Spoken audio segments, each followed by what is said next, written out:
अस्सलाम वालेकुम, कैसे हैं आप लोग। उम्मीद करता हूँ ठीक होंगे। आज हम लोग सीखने जाते हैं यूज़ ऑफ वेयर, यानी ये लफ्ज़ कहाँ कहाँ इस्तेमाल होता है और इसका मतलब भी होता है कहाँ। वीडियो शुरू करने से पहले एक छोटी सी गुजारिश है कि अगर अभी तक आप लोगों ने चैनल सब्सक्राइब नहीं किया तो मेहरबानी से कर दें, बहुत शुक्रिया। वेयर का लफ्ज़ आमतौर पर एक सवालिया टाइप का लफ्ज़ है।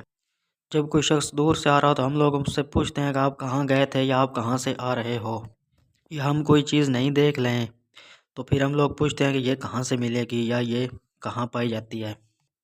अब हम लोग कुछ फ़िक्रों के ज़रिए वायर का इस्तेमाल सीखेंगे।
चलें जी, हमारा वेयर का इस्तेमाल हुआ मुकम्मल। उम्मीद है कि आप लोगों को समझ आ गई होगी। वीडियो अच्छी लगी हो तो लाइक करें, अगर हो सके तो चैनल को भी सब्सक्राइब कर दें। बहुत बहुत शुक्रिया।